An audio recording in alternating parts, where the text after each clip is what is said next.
time, I ask you please, there are American flags in both the front and back of the room. I pledge allegiance to the Constitution, not some fucking flag. To the flag of the United States of America and to the republic for which it stands, one nation, under God, indivisible, with liberty and justice for all. Mr. Parker, would you like to roll? Atchison. Here. Demott. Here. Haney. Here. Mankey. Here. Seitz. Here. Scully. Here. Bowles. Here. All right, members of the council, the first item on the agenda tonight is the minutes of the January 28th meeting. Ms. Seitz. Thank you, Mr. Mayor. I move that the City Council approve the minutes of the regular meeting of January 28th, 2019 as presented. Approve the minutes, even though they know they're missing substantial I have a portions. motion and a second for approval of the minutes. All those in favor, aye. Aye. Any opposed? Nobody opposed the Next fact item that on the four agenda is speakers a were deleted. presentation. We have a proclamation for the Genital Heart Defect Awareness Week. Ms. Scully.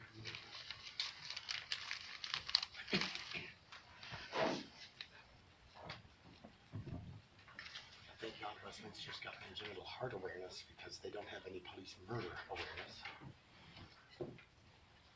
I get that. Come on, all the way up. Thank you, Mr. Mayor. Then they get to go to the DS. They don't have to do that. All right, welcome. I am so excited about you tonight. So I would like you to introduce yourself and your beautiful family and tell us a little bit about why we're standing here tonight.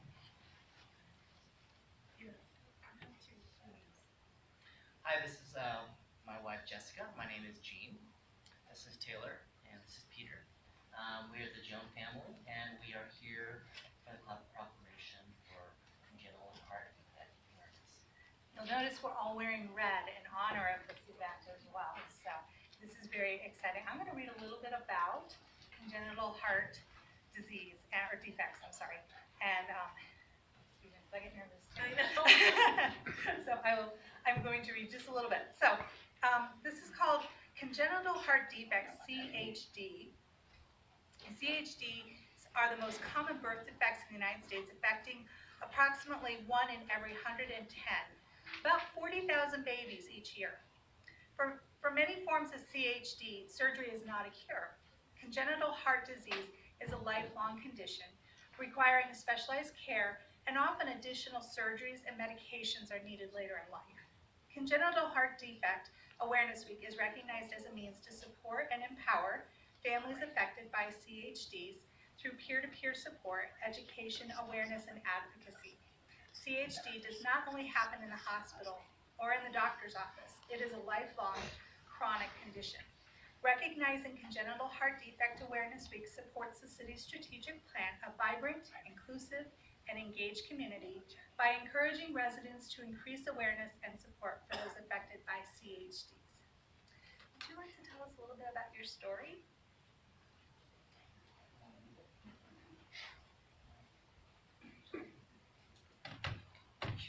Go ahead.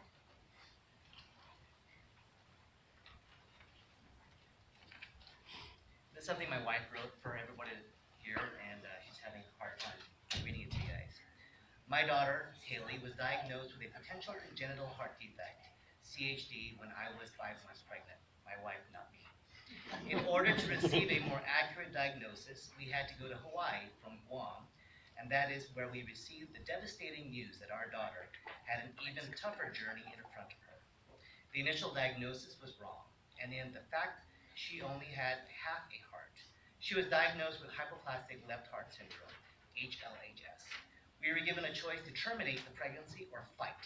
We chose to fight. We wanted to fight for every second we could get with her, even if it meant we were only given a single breath or a single second. She was born in 2002 in Long Beach, where they confirmed that she had 2 CHDs instead of 1. They had discovered an atrial septal defect, ASD, where she was medevac to Children's Hospital in LA to correct it. 2 days later, she had a second open heart surgery to begin the process of addressing her HLHS. She started to respond to this treatment, and we dared to begin talking about her going home to Guam, where she could finally meet her brothers and the rest of her family. We spent a few weeks on the regular floor where she was able to sleep with me, my wife. The day we were scheduled to leave, we found out the medication was not available on our little island of Guam. So they wanted to keep her one more day to make sure she didn't have any reaction to the medication. That evening, she went into distress and was rushed back to the cardiothoracic ICU floor.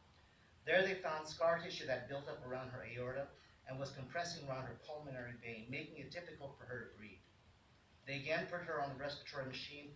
They formed another plan to correct the situation with another open heart surgery.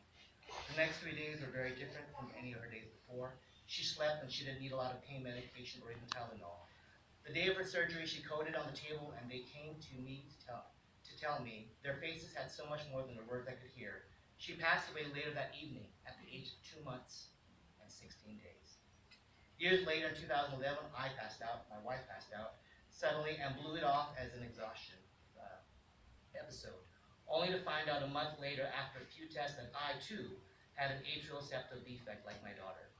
My repair did not require an open heart surgery, but a catheterization through a vein. Knowing that scar tissue was a problem that led to my daughter's cardiac arrest and death was too much to process because I needed the scar tissue in my heart to build up around the mesh in order to repair my ASD. I needed scar tissue, yet my daughter was killed by it. Facing my yearly checkups and hearing the words, "You're doing great," was more than my heart could handle. One of my goals was requesting this proclamation to raise awareness about congenital heart defects. Our community should have a general familiarity with the term like we do with cancer and diabetes, and not to mention the fact that you too can have no familiar history or congenital heart defects and still be diagnosed with one. No one in our family has a history of CHD, nor had I even heard of the term prior to my daughter's diagnosis, which is this is the reason why I want to raise awareness. Thank you to everyone in this room that helped us as a family create a memory surrounding Haley's journey. We are sincerely appreciative of your time and your support.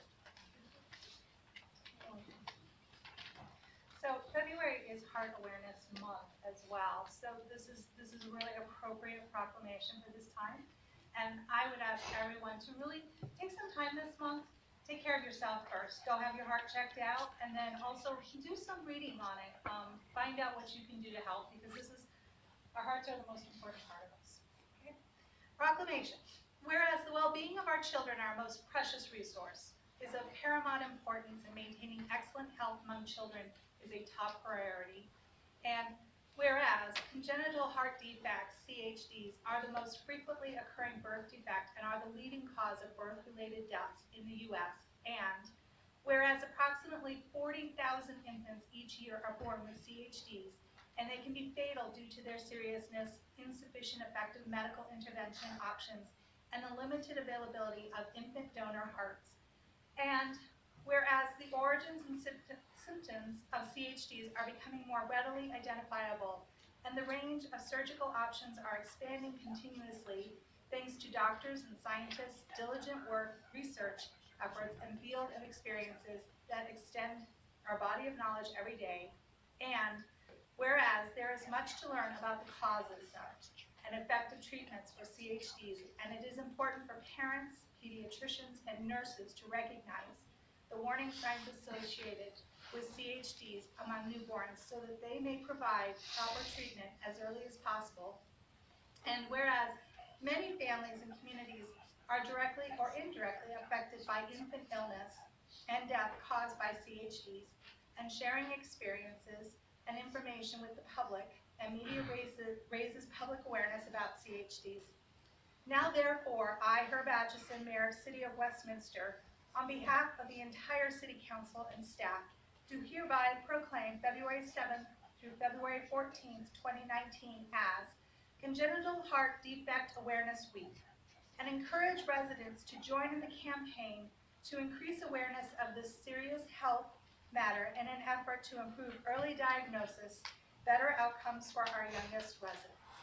Signed the 11th day of February 2019, Herb Atchison, Mayor. That's for you. Thank you, and we need a peach.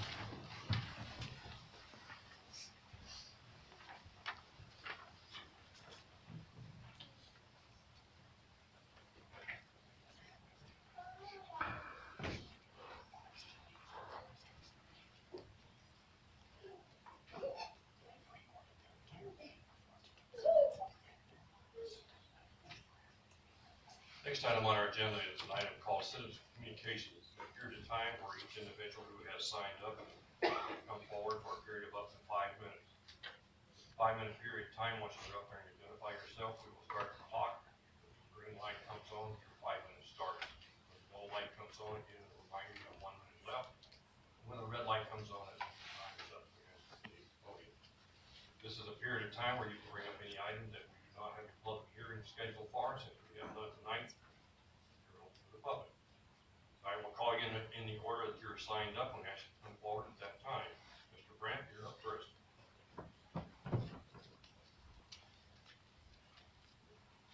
Good evening. My name is Brandt, and I'm still living inside my body, thankfully.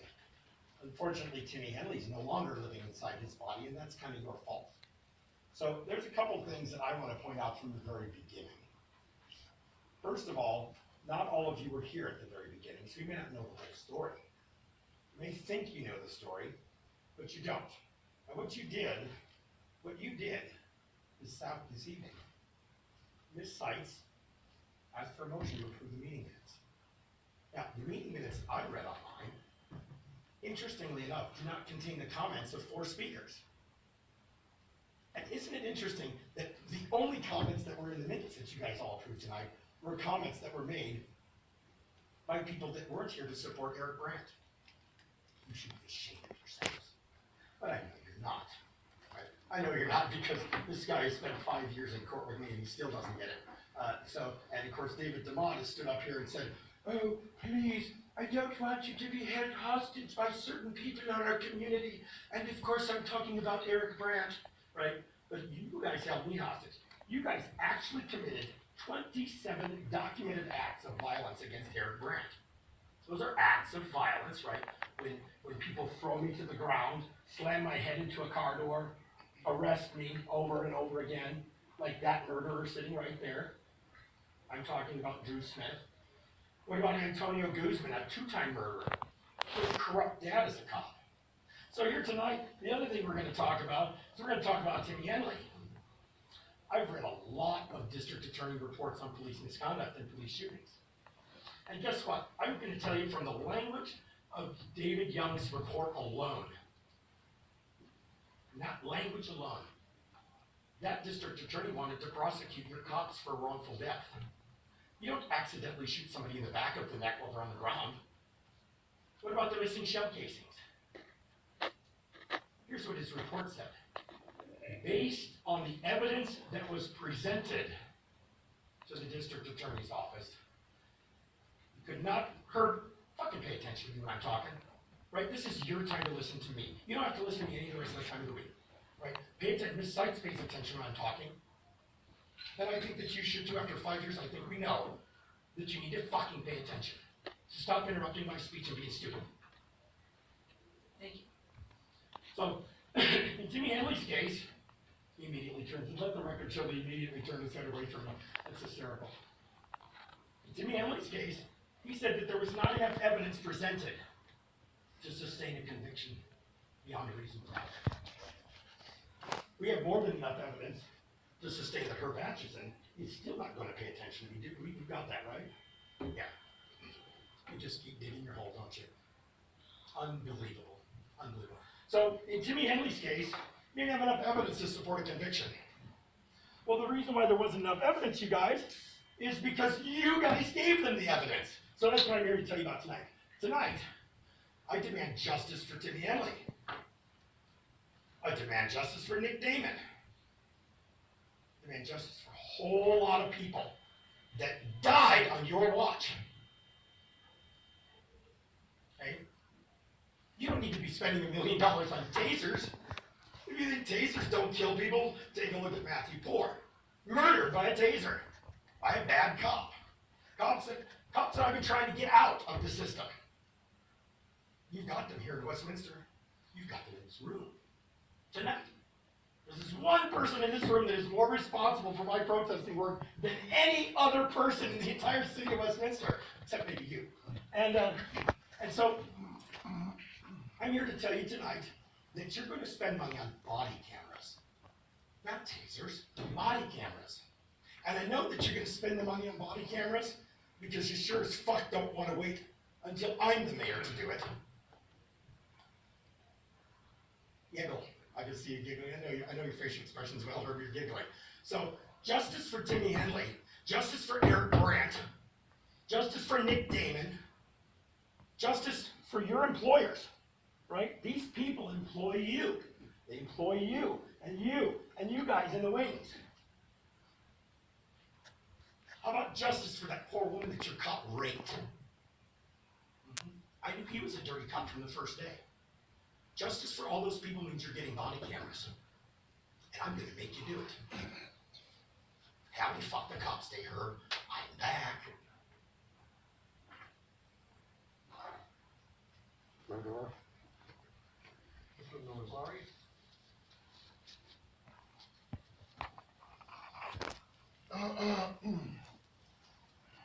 Hello, everyone. I have my shirt on today. My buddy's up. Justice for Timothy Henry. Okay? There's a lot of people that get killed in our country over and over and over again by the thin blue line. Okay? We uphold these people and we want to hold them as heroes. And I don't believe it's so. Okay, a hero's a very big name. Okay, they chose that job. Okay, I don't feel sorry for them because they should be tougher than I am. They should have more of a leather skin than I do. But me and my friends, oh hell, we get arrested and beaten all the time just for the words that we say. You know, it's kind of weird because I grew up with sticks and stones may break my bones, but words will never hurt me. And I don't want to grow up unless you're wearing a police uniform. And then those words can get you beaten and even killed, right? So it is me as a citizen of the United States, it's not even the city, I believe that your department is way late in having cameras. Okay, because there's a lot of false statements. We get banged with false statements and false accusations all the time to make them horrible. They try to make us everything from dangerous and violent to child molesters, right? Just to silence our speech. Just because of the words we said. It's kind of scary. You guys are the ones that are supposed to be here to protect us. You guys are the ones that we've chosen, you know, that you guys keep us safe and keep us protected. And yet, when things like this happen, we come to you guys and nothing happens, right? We get chased and everything. Like this man right here, he's been given the highest position of the city. And yet he is the most disrespectful man in this room today. The topics that we're talking about here are very important, okay? But not important enough for him to pay attention because his ego won't let him. Shame on you, sir.